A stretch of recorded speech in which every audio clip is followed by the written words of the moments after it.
amateur boxing develop into the pro space? I mean, that's the foundation, you know what I'm saying? So you gotta, like, it's gonna be, some dudes don't have amateur careers, and it's like, they can go on and make it, but they're the exception, not the rule. Most guys are coming from the system. Where me and EK came from, we going to local, state, nationals, you know, that system is like a farm system. Like that's, them other countries and stuff you fight, they got their system. So most of the time, that's where you start before you become a good pro. But every now and again, you got guys that just, they either start late or didn't have an amateur career and they still going to be world champions. But really, the standard is really to get them that training at that young age so the fundamentals are set when you turn pro. Dre, it's very, very important. Dre, is there a fighter today that remind you of yourself? I think the fighter that reminds me most of myself is probably Shakur.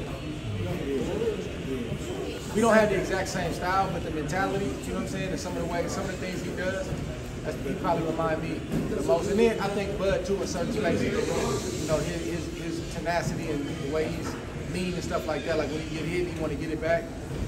I see bits and pieces of myself in him too. You know, you were a guy that were always really mentally tough. What do you think about a guy like Ryan Garcia and his recent meltdown, like online and things like that? What's your thoughts on it? I mean, I can't tie that to toughness or weakness. I just think you're going through something. You gotta figure it out, man. You gotta take some time to really focus on yourself. That's not a toughness thing. That's life. You know, he's already proved he's tough. He's been fighting, talking about the amateurs for many, many years, and then he turned pro. And I mean, that's not a toughness thing. He already checked that box. That's lifestyle. He gotta figure out what's going on. And if it's a substance thing, he has to address it. If it's alcohol, he has to address it. If it's the wrong people around him, he has to address it. If it's him doing something to get himself in that kind of state, he's got to address it. So he's got to do some tough work and some soul searching. If you kind of speaking of lifestyle, Spencer mentioned his lifestyle wasn't really right before that, but do you believe he can bounce back fighting Bud? I would like to see that. You know what I'm saying? Like I got a lot of respect for Harold.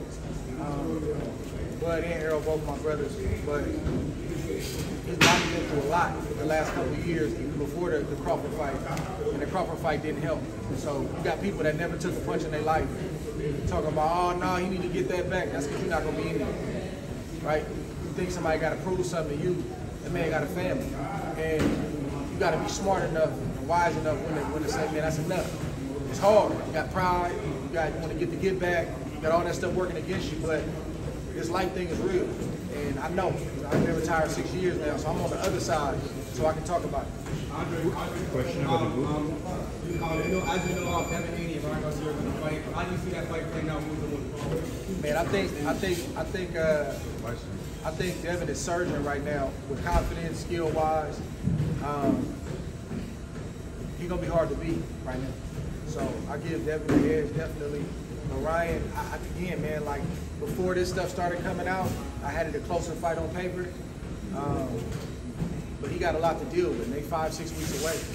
So training camp is not the place you need. Training camp is not the place for you to be working on yourself. Like that's the place where you get ready for war. He's trying to jump with both, so it's not a good look going into this fight. Andre, what's your message to the young people that's coming up in boxing? Man, you got to decide why you're doing this. You know, you can't do it because mama wants you to do it, daddy wants you to do it, and you got to decide why you're doing it. Now, some people do it to stay out of trouble and have something to do after school. I think that's a beautiful reason about it. Some people are doing it for self-defense, so they can feel confident in their own skin in case they need it. That's a good reason. But if you're doing it and trying to compete, man, you got to love it. You got to love it. It's going to be days you feel like coming in here, and there's days you don't. The days you don't, you still got to come. You got to put your work in. And the beautiful thing about boxing is it is a jealous sport, and it will tell on you if you're not working, if you're not putting in the time. But if you are working and putting in the time, it'll reward you in your biggest moment. Andre, do you talk about the business? This is like an old school press conference. Hey! You that guy! You that guy! About the book, I want to ask about the book. About the book. Do you talk about the business of boxing in the book? And, where else can we find resources talking about the business of boxing? Other sources, I don't know, but since the book is out, we're going to plug the book. There's a lot of boxing business in the book. I go into detail about the lawsuits and the things that I not only did, but how I was feeling, my mindset, my approach toward it, why I did what I did, what the media was saying versus what was actually happening. So I break it all down in the book, and I hope that it's a resource and a tool, man, because we need more business in boxing. We got a lot of fighting, but we need more business in boxing. 100%. Thank you. What are your thoughts on? I got you, man. You can go. Me? Oh, sorry. What are your thoughts on Canelo possibly fighting Munguia next? What are your thoughts on Guys, that? can we let's keep it focused on him. We don't need to talk about other fights. What is it like being like one of the only Africans on Team Jordan? Like you're like one of few. Like you're like special. What is that like? It's a beautiful thing. I ain't complaining about it. You know, I'm grateful, man. You know, got a beautiful relationship with NJ and Larry Miller and H. White, them guys, man. My boy. I just got a lot of family over here in the Jordan family. And I'm just grateful to be a part of it.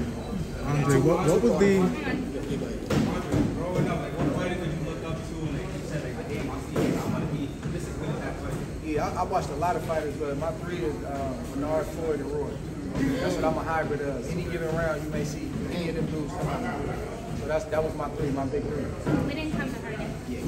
Oh yeah. Okay, so retirement life. Talk to us about that and like what's the next phase? Like what can we look forward to? What are you looking forward to? It's busy. It's a different kind of busy, but it's more project based. You know, I'm a minister at my church, so I travel and evangelize and preach. I speak, I motivate. That's one of my gifts. It's one of the things God gave me is the ability to have a great mind, the ability to communicate my mind and his mind, and to not only try to inspire, but try to help people just be better. So that's one of the things that I'm really focusing on right now, and just my day-to-day business dealings and raising my family. So it's I'm juggling a lot. It's and I'm grateful. You know what I'm saying? Because not everybody can do stuff like that post-career. You know? Dre, you're one of the fighters that when they retired... Okay, keep it peaceful. My brother, I ain't see We no good, brother. we good, we good. Just relax, brother. Anyways, Dre, you're one of the fighters that when they retired, they decided to stay retired. Were there any like dark days for you when you were just like, yeah, I really want to come back? Oh yeah, man, it ain't easy. You know, I got a good poker face. You know, I make it look easy. It ain't easy. It's one of the hardest things I ever had to do in my life.